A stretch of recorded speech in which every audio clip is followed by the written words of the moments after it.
Usted sabe que el intervalo QT refleja toda la actividad ventricular, ¿sí? Y lo que pasa es que hay un flujo rápido de iones de sodio hacia el interior del miocardio. Entonces la exploración ventricular, o sea, la fase 0 más la fase 1, pues van a prolongar el QRS, ¿sí? Y hay mayor flujo de potasio hacia el exterior. Entonces, ¿qué hace? Se repolariza, hay repolación miocárdica, o sea, en la parte de la repolación miocárdica, entonces se afecta el segmento ST más la onda P, ¿ya? Eso es lo que tenemos que ver aquí en el intervalo QT. Vamos a ver solamente sobre intervalo QT, ¿cierto? Y entonces hay que medir ese intervalo QT. Usted siempre tiene que aprenderlo a medir, ¿cierto? A medirlo en presencia de condiciones arritmogénicas. Ojo, que los pacientes, ¿quiénes tienen riesgo de hacer arritmias? Los pacientes, ojo con la hipoglicemia. Cuando un paciente tiene hipoglicemia, este paciente te puede dar una arritmia. Las pacientes con hipotermia, los pacientes con hipovolemia, que están choqueados, los pacientes con hipoxia, ¿cierto? Los pacientes que tienen prolongación del QRS, ya vimos, ¿cierto? Todas esas sustancias que prolongan el QRS, ¿sí? Entonces eso predispone a torcida de punta. Cuando hay hipocalemia, hipomagnesemia, hipocalcemia, ¿cierto? Pueden afectar el QT y pueden hacer torcida de punta. En pacientes que están expuestos a sustancias que prolongan el QT, cuando uno va a iniciar un tratamiento con sustancias que prolongan el QT, o en pacientes que ya las vienen utilizando, o un paciente que viene utilizando una sustancia que prolonga el QT, ¿cierto? Y que vamos a agregar otra. Donde agregamos otra que prolonga el QT, pues el efecto y el problema se puede enfrentar rápido, ¿no? ¿Sí? O tiene mayor riesgo. ¿Ustedes recuerdan cuando apareció el COVID, ¿no? Cuando apareció el COVID había algo interesante, ¿no? Había algo interesante de que los pacientes, muchos pacientes morían por arritmias cardíacas, ¿cierto? Pero ¿por qué morían por arritmias cardíacas y hacían muertes súbitas? Y aquí vemos a quién es Ivana Lucía, que lo veo. Ivana Lucía, ¿sabe que no está? Sí, sí, señor, sino que es que se me entrecorta mucho, tengo muy poquito internet. Sí, entonces aquí le Señor, puedo. Bueno, listo. Y ¿cómo que dijo, doctor? ¿qué más? Espérenme. Y Talia Díaz, ¿quién es Talia Díaz? Talia Díaz. Computador y con la cámara en el celular. Ahí puede ver que hay dos dispositivos con mi nombre. ¿Quién es Talia Díaz? Soy yo. No sé si me escucha. Sí, porque aquí yo no veo, bueno, podemos. Bueno, entonces ya saben, ¿cierto? Todos estos problemas hay que tener en cuenta porque son condiciones arritmogénicas, ¿cierto? Te pueden estar arritmias, pueden prolongar el QT y paciente le puede hacer una muerte súbita y uno no se da cuenta. Lo que hablamos era en el tiempo que los pacientes con COVID se morían, que hacían muerte súbita, que hacían arritmias cardíacas. Y ahora vamos a explicarnos por qué, ¿no? Eso nos va a explicar por qué podía haber sido eso y que no, pues, que era la misma causa del manejo de sus pacientes, ¿no? ¿Quién es Daniela Rodríguez?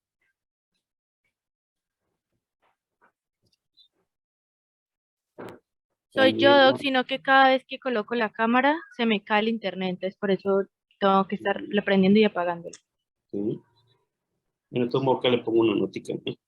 Para ver después, vemos si atendió la clase o no la atendió en la próxima charla, la próxima vez que nos vemos. Listo, Doc, pero sí, aquí Mm, estoy. mm, Doc, no sé si se dio cuenta, ah, pero yo estoy aquí con la cámara. Bueno, después yo me doy cuenta, ¿no? Les di que les pregunté sobre esto, me doy cuenta si estuvieron o no estuvieron. ¿Sí?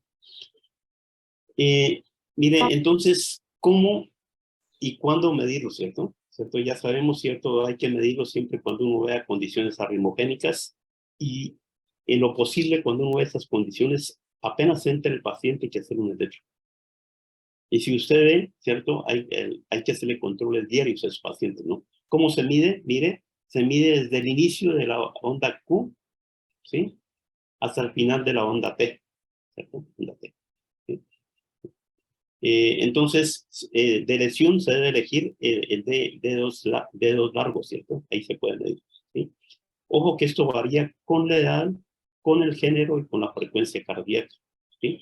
Vamos a ver en estos casos cómo es, ¿cierto? Mire, con la edad, ¿cierto?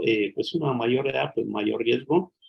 Con el género, mire, lo medimos aquí, mire, mire, aquí hay un intervalo, por ejemplo, es normal, ¿no? Mire, QT de 440 milisegundos, ¿cierto? ¿Sí? Entonces lo vemos normal, ¿cierto? ¿Sí? Y este es un síndrome QT largo, ¿cierto? Mírenlo aquí, mire cómo se prolongó, ¿no? Mire ese QT, se prolongó. QT de 630, ¿cierto? QT largo, ojo, varía con el género. En los hombres, mayor de 440, en las mujeres de 460. Ese es el QT largo, ¿no? ¿Sí? Bueno, hay unos que están congelados también, ¿no? Doc, una pregunta, ¿por qué es más largo en las mujeres? ¿Es a diferencia de 20 milisegundos? Pueden haber varias, las mujeres, primero puede ser deben tener mayor respuesta simpática o puede ser por el tamaño, ¿cierto? ¿Sí? Pero ahí es como difícil uno, ¿cierto? Pero eso uno podría buscarlo por ese lado, ¿cierto? ¿Sí? Usted sabe que por ejemplo, usted le toma la frecuencia cardíaca a un pajarito y tiene como, ¿cierto? A menor proporción de o estatura, ¿cierto? Uno ve que hay la frecuencia que aumenta en las especies, ¿no? ¿Cierto? Entonces podría ser eso, ¿no? O mayor digamos, puede afectar más que todo esas respuestas de neurotransmisión, ¿no? Que sería lo que nos explicaría, ¿no? ¿Sí? Porque hay respuestas parasimpáticas y simpáticas y parasimpáticas, ¿no? Que eso es lo que se afectaría más en ello, ¿no? Miremos aquí, esto usted, mire, no, esto aquí sí uno acepta, ¿no? Aquí acepta, esto no es para que usted se agarre a calcularlo ni mentalmente, ni calcularlo, ¿qué te digo? Con un lápiz, ¿no?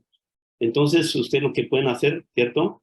Entonces, hay varias formas de calcularlo, ¿no? ¿Cierto? Pues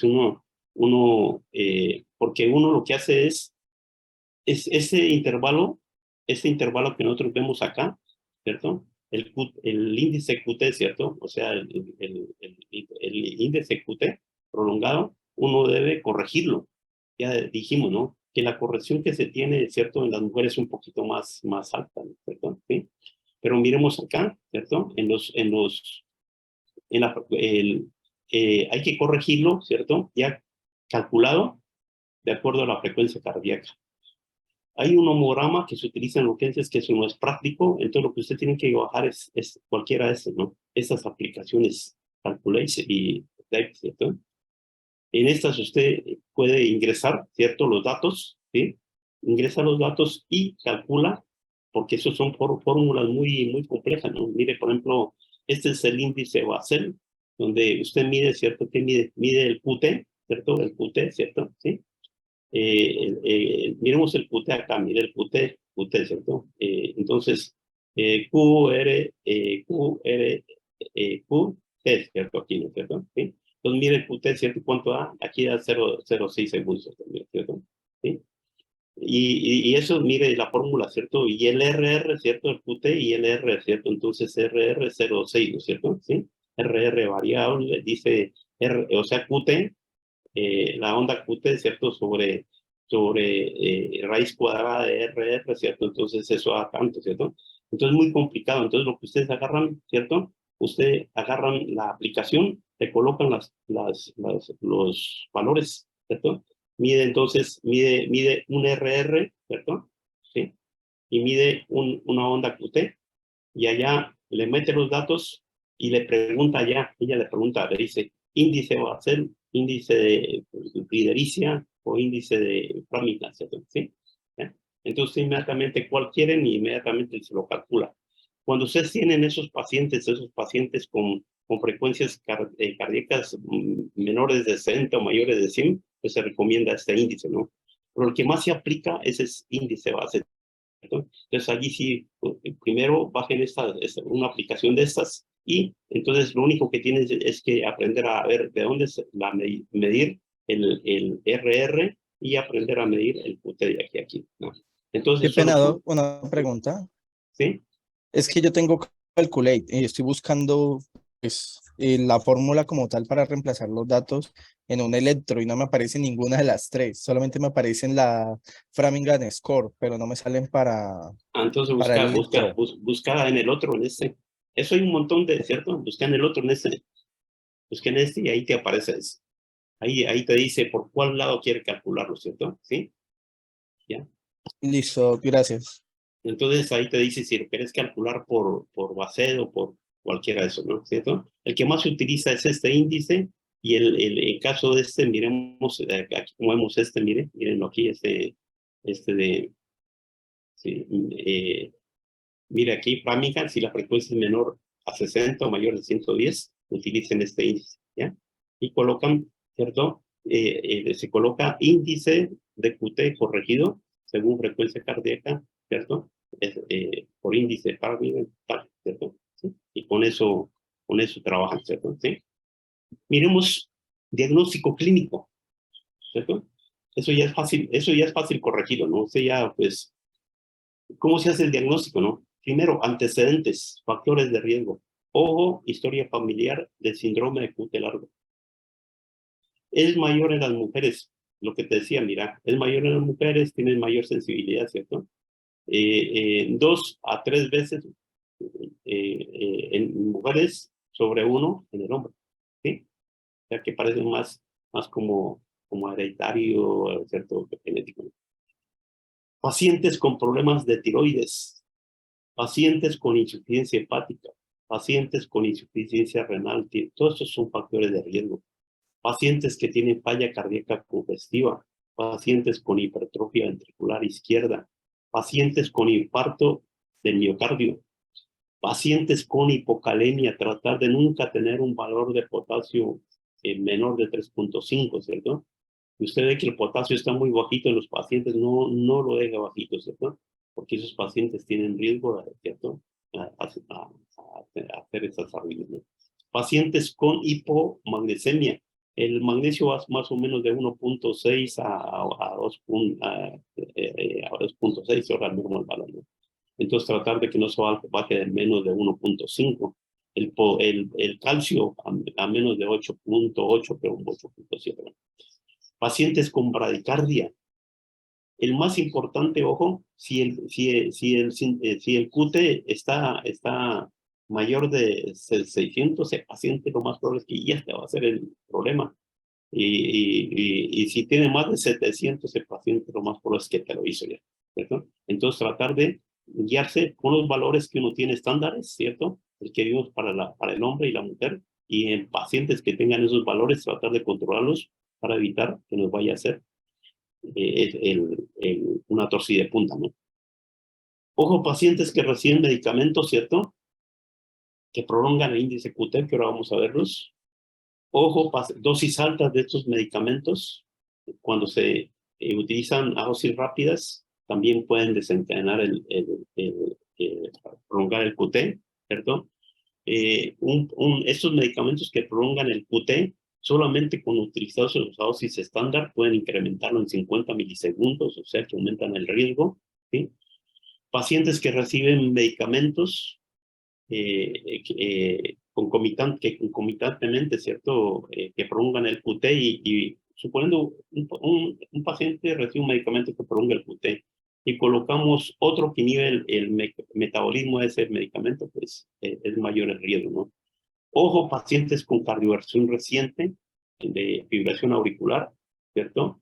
Los fármacos que prolongan el QT, ¿cierto? La incidencia parece del síndrome QT puede aparecer en 1 a 3%, por ejemplo, pacientes que se hace cardioversión con amidarona, ¿sí? Mire el peligro de esto, mire. Son medicamentos que se utilizan todos los días. 1966, la primera sustancia que encontraron muerte súbita por torcida de punta, ¿cierto? Fue con la quinidina. que usted sabe que la antiquinidina es un antiarrítmico, ¿cierto? En el 97 encontraron que este antihistamínico, la terfenadina, producía muerte súbita. Lo sacaron del mercado. En el 99, grepafloxacino, o sea, una quinolona, muerte súbita, sacada del mercado. Después, 2003, el astemisol, otro antihistamínico, sacado del mercado por muerte súbita. Después, 2004, muerte súbita por cisaprida, ¿cierto? Encontraron muerte súbita por cisaprida, o sea, esos reguladores de, ¿cierto? Gastrointestinales, ¿cierto? Sacado del mercado. Pero mire que a partir de 2011 se han encontrado que, por ejemplo, los inhibidores de recaptación de serotonina, como el citalopram, algo otros también inhibidores ¿cierto? Como de la misma familia del cisaprida, ¿cierto? El ondansetron, ¿cierto? Que es un antiemético. Mire, la citromicina, ¿cierto? Que son ¿cierto? Antibióticos, ¿cierto? Estos. Y lo mismo, mire, también últimamente, ¿cierto? En el 2015 y el 2017 se ha encontrado que los antihistamínicos como la hidroxicina y la loratadina podrían estar asociados a torcida de punta y muerte súbita. ¿Sí? De la conclusión, yo lo único que le puedo decir aquí, ojo con el uso de los antihistamínicos, ¿cierto? Y uso con los macrólidos, ¿cierto? Como la citromicina, ¿cierto? Todos esos macrólidos, ¿cierto? Son las sustancias que más prolongan el PUTE, ¿cierto? ¿Sí? Entonces hay que tener en cuenta eso porque miremos aquí.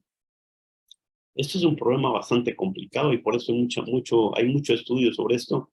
Y lo que le digo, hay gente, fundaciones solamente dedicadas a esto. Porque, miren aquí lo rojito, ¿no? Fármacos relacionados con QT largo. Casi todos los que utilizan según eso. ¿Sí? Riesgo de torcida de punta. Riesgo seguro, ¿cierto? Riesgo seguro. Miren, los que están en rojo, sotalol, amiodarona, ¿cierto? Ojo con el uso de la amiodarona. Opiáceos como la metadona, los rojitos. Inhibidores de la recaptación de serotonina como el citalopram, por ejemplo, neurolépticos como la clorpromacina, tioridazina, fluphenazina, haloperidol. ¿Ya? Macrólidos, mire, la eritromicina, claritromicina, citromicina, quimioterápicos, ¿cierto? Las quinolonas o mociclosacina, ¿cierto? Entonces, dése cuenta, mire, que esos son los que mayor riesgo tienen, ¿no? Otros que tienen riesgo, ¿cierto? Pero es un riesgo posible. Se ha encontrado, ¿cierto? Se ha encontrado asociados pero, ¿cierto? Hay que tener cuidado, ¿cierto? También en el manejo, los que están en azul, ¿cierto? Cuando hay una indicación, si no hay indicación, no lo utilicen. Pero si el paciente hay que utilizarlo, utilícelo, pero monitorice ese paciente, ¿cierto? Porque hay una asociación con el QT, ¿no? Por ejemplo, miremos aquí nicardipino, ¿cierto? Miramos como la tizanidina con relajante muscular. Aquí la venlafaxina es un antidepresivo. Mirtazina, ¿cierto? Olanzapina, quetiapina, ¿cierto? Son medicamentos que utilizan el litio, ¿cierto? ¿Sí? Entonces, los azules son, ¿cierto? Los azules son los que tienen un riesgo, ¿cierto? Que si uno necesita utilizarlo, utilícelo, pero monitorice al paciente, ¿no? Y otros que es condicional. Todos los negros, ¿cierto? Que están en negro quiere decir que si el paciente tiene factores de riesgo, ¿cierto? Hay que tener mucho cuidado, ¿no? ¿Cierto? Porque se ha descrito que puedan ocurrir, ¿no? O sea que el mayor riesgo es con los rojos, segundo, con los azules y tercero, ¿cierto? Con los negros, ¿cierto? Entonces, esos son todos los medicamentos que pueden prolongar el QT. Ahora sí, miremos, ¿cierto? ¿Recuerdan a los pacientes que empezaron con el COVID? A esos pacientes inmediatamente les colocaban antivirales, ¿sí? Ritonavir y todas cosas, ¿sí? ¿Asociado a qué? Asociado a un antibiótico, ¿sí? Claritromicina. ¿Asociado a qué? A un antimalárico, cloroquina. Entonces un paciente, imagínense, un paciente diabético, un paciente con hipertensión, hipertensos, pacientes obesos, pacientes dislipidémicos con factores de riesgo coronario positivo, factores, ¿cierto? Y más encima le estaban colocando 3 medicamentos que prolongan el QT. Eso era lo que prácticamente, eso era por esos pacientes. Esa es la explicación de que los pacientes de muerte súbita, ¿no? ¿Cierto? Mucha gente hacía arritmias fatales de muerte súbita, ¿no? ¿Sí? Después de que ya se empezó a quitar todo ese poco de medicamentos, ya la gente no se empezó a morir, ¿no? Pero era usted sabe que al comienzo no había un tratamiento, pues, eso eran tratamientos que se utilizaban porque no había con qué manejar eso, ¿no? Pero de todos modos ahí ven la situación, ¿no? Entonces eso es lo que prácticamente lo que pudo haber ocasionado todo ese poco muerte en los pacientes. Primero, con factores de riesgo y segundo, utilizar 3 medicamentos que prolongan el QT en esos pacientes, ¿no? Miren, aquí vemos, ojo con los tóxicos, la cocaína, las anfetaminas, el éxtasis, insecticidas como organofosforados, metales como arsénico. Mire, estos están retirados del mercado, estos hasta emisol, terfenadina, cisazoída, esta quinolona. Ojo también con el uso de las quinolonas, ¿no? Yo le recomiendo, tenga mucho cuidado con el uso de los antihistamínicos, de los antibióticos, los macrólidos, y tercero, con las quinolonas, ¿no? Pueden estar asociadas con esos. Aquí una tablita, ¿no? Aquí una tablita es como para cómo se puede utilizar, ¿cierto? Si el QRS está angosto, está ancho, ¿cierto? ¿Sí? Entonces mirar el QT, ¿cierto? ¿Sí? Y de acuerdo a los valores, uno ve, ¿sí? Puede administrar una segunda dosis del medicamento, ¿no? Sí, mire que si es angosto y ancho acá, ¿cierto? Pero los valores son bajitos, sí se puede utilizar, ¿sí? En cambio, ¿cierto? Si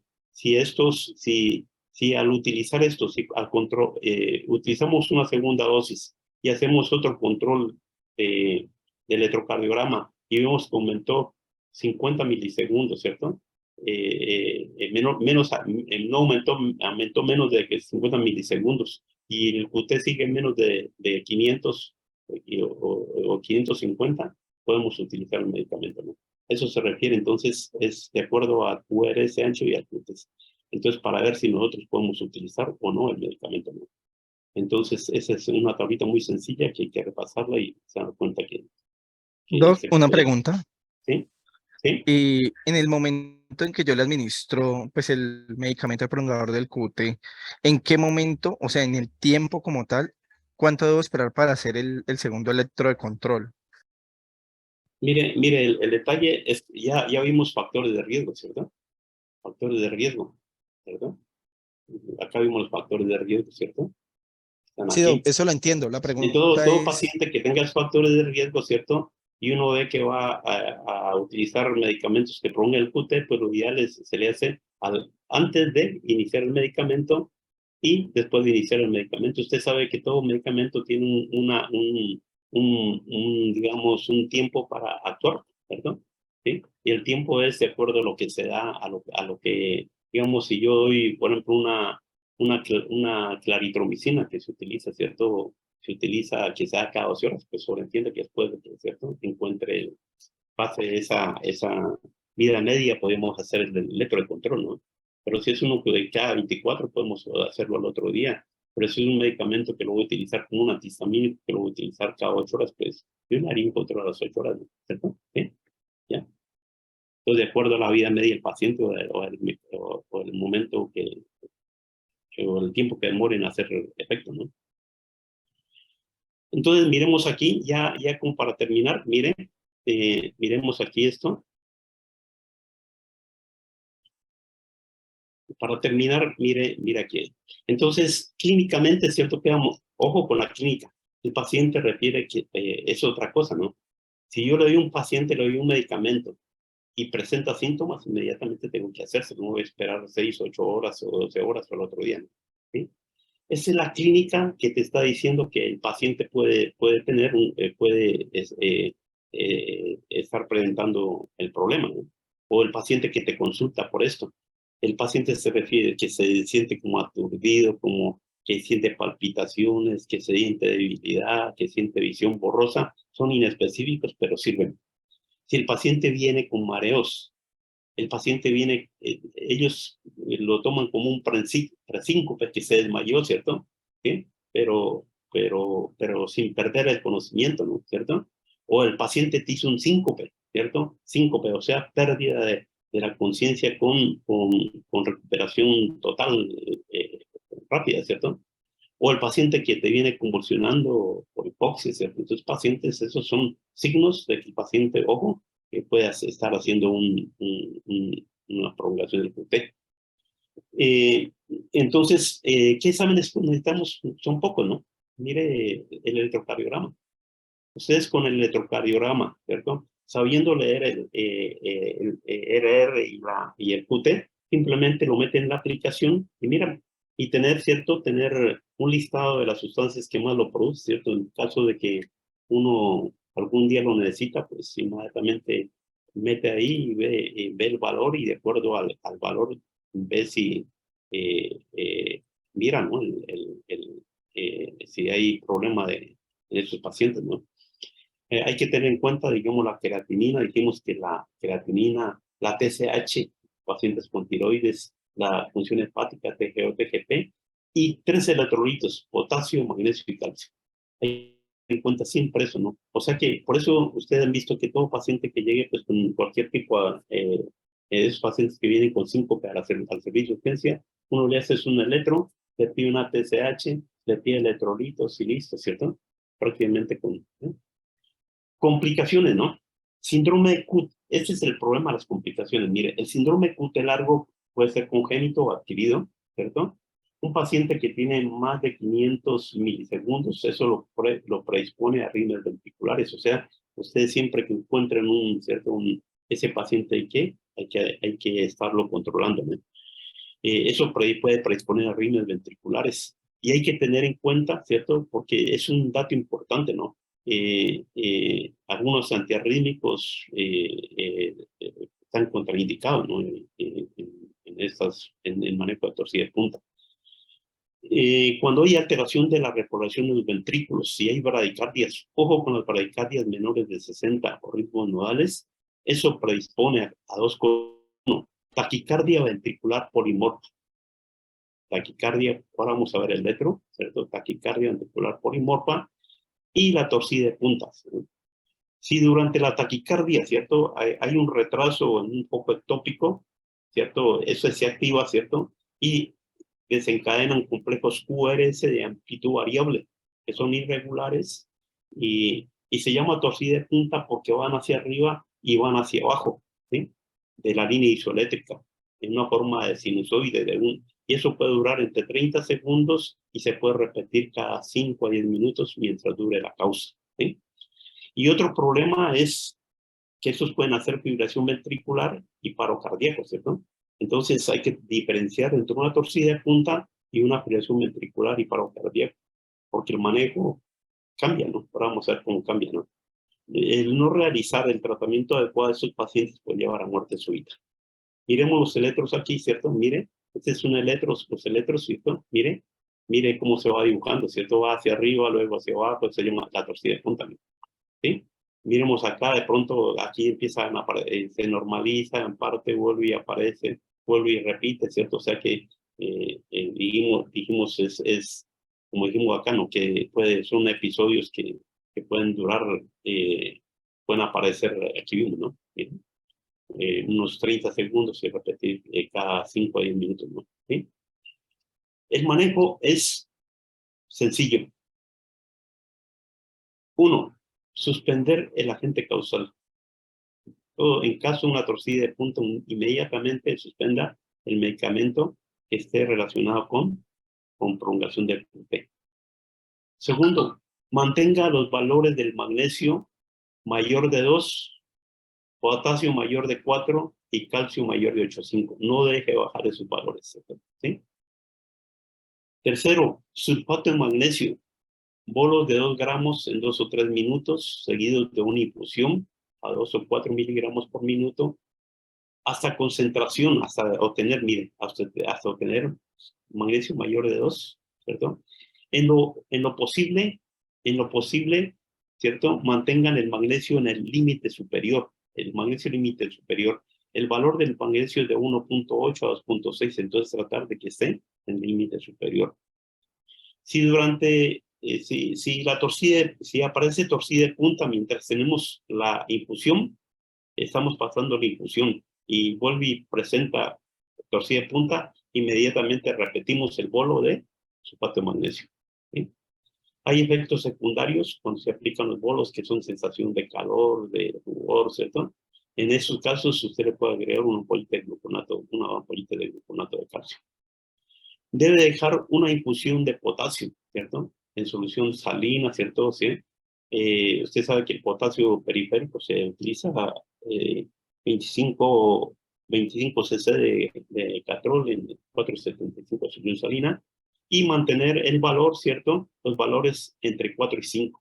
Siempre mantenerlos en el límite, más cerca al límite superior que al inferior, ¿cierto? ¿Sí? Entonces mantener, usted sabe que va a 3,5, ¿cierto? Mantenerlo, o sea, por ahí 4,5, ¿cierto? Que no darle, que no se vaya, no se lo vaya a bajar.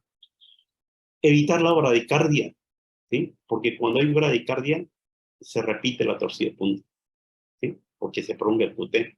Para evitar esto, debemos, independiente de la frecuencia, tratar de subir la frecuencia a mayor de 100 latidos por minuto. Cuando nosotros mantenemos una frecuencia mayor de 100 latidos por minuto, ustedes ahora se dan cuenta por qué cuando manejamos intoxicaciones con inhibidores de la acetilcolinesterasa, el síndrome muscarínico, tratamos de mantener la frecuencia mayor de 100. Cuando, ¿cierto? ¿Por qué el paciente con antidepresivos tricíclicos no hace torcida de punta? Porque generalmente ellos están taquicárdicos, ¿cierto? Entonces, no te, ¿cierto? Eso les sirve como de protección, ¿cierto?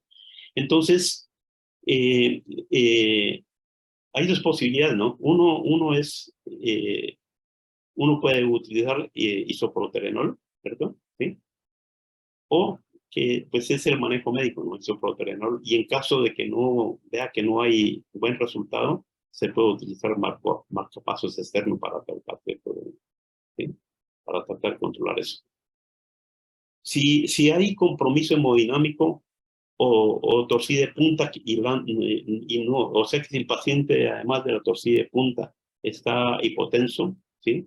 O la torcida de punta no se quiere corregir con este manejo, con el sulfato de magnesio, entonces inmediatamente hay que hacer cardioversión eléctrica, ¿ya? Hay que cardiovertir, ¿sí? Ojo con esto, si el paciente tiene una arritmia, ¿cierto? Un QT prolongado y no te hace torcida de punta, sino que hace fibrilación ventricular, entonces ese no se cardiovierte, sino que se desfibrila, ¿sí? Después tenemos que monitorizar a esos pacientes. Ojo, monitorice los pacientes que tienen alto riesgo de torcida de punta. Incluya los pacientes que tienen una frecuencia, una fracción de eyección ventricular menor de 40, ¿no? Por la falla cardíaca. Más o menos con esto, ¿cierto? Lo que yo quiero más o menos es sensibilizarlo, ¿cierto? De que el manejo de los medicamentos uno tiene que tener mucho cuidado, ¿no? ¿Cierto? Porque en veces uno está utilizando un medicamento, ¿cierto? Y el paciente le hizo una arritmia, le hizo una muerte súbita y no se dio cuenta que entonces ya no le echan la culpa al medicamento, sino que le echan la culpa al infarto, ¿cierto? ¿Sí? Pero esto si uno tiene claro estas situaciones, ¿cierto? Entonces uno puede entender mejor las cosas, ¿cierto? Y puede aprender a manejar mejor la clínica, ¿no? Por ejemplo, usted, después de esto, yo creo que usted ya sabe manejar, identificar una hipocalemia, una hipercalemia, una hipercalcemia, una hipocalcemia, ¿cierto? Cómo se maneja, ¿cierto? Cómo se maneja una torcida de punta, ¿cierto? ¿Sí? Entonces, eso es lo importante porque estos temas poco los revisan y son temas que, como ve usted, son problemas que los pacientes los pueden llevar a la muerte, ¿cierto? Por no identificarlos rápidamente. ¿Alguna pregunta, alguna duda? No, ¿Sí? Yo se la mando ahora. Mándenme a quién es el jefe o la jefa o el coordinador de ustedes, del grupo ustedes. Ah, bueno, pues mándeme, creo que me soy yo y ahí en la esta, y yo le mando ahora, ¿ya? Bueno, hago otra pregunta, los del grupo C. Los del grupo C, recuerda que llegamos a un Sí, profe. sí, señor. para que vamos el lunes, porque es que sabe cuál es el problema, que ustedes entrarían el 2 de enero, y el 2 de enero no hay ese hospital simulado, no hay cupo, ¿cierto? No está abierto. Entonces perderían la práctica, ¿cierto? ¿Sí? Entonces sería bueno adelantarla, y de entrada, pues el 2 ya no viene, ustedes ya vieron la adelantada, entonces ya se pueden quedar allá en ese día, continúan su día de vacaciones allá me parece mejor, ¿no? Porque uno después del primero como que no quiere ya como regresar a ningún lado, ¿cierto? Le hago una pregunta, ¿por qué tuvieron problema con las preguntas que yo mandé? Algunos las contestaron todas buenas, ¿o qué? Pero las preguntas estaban fáciles, ¿no? Sí. Mira, aquí ya le mostré, en la práctica habíamos visto, ¿cierto? Y todas las preguntas estaban ahí en las charlas, ¿no es cierto? En la charla que habíamos visto estaban las preguntas. Entonces primero ese día, no sé quién me preguntó el donecepilo y de la ribastigmina, ¿cierto?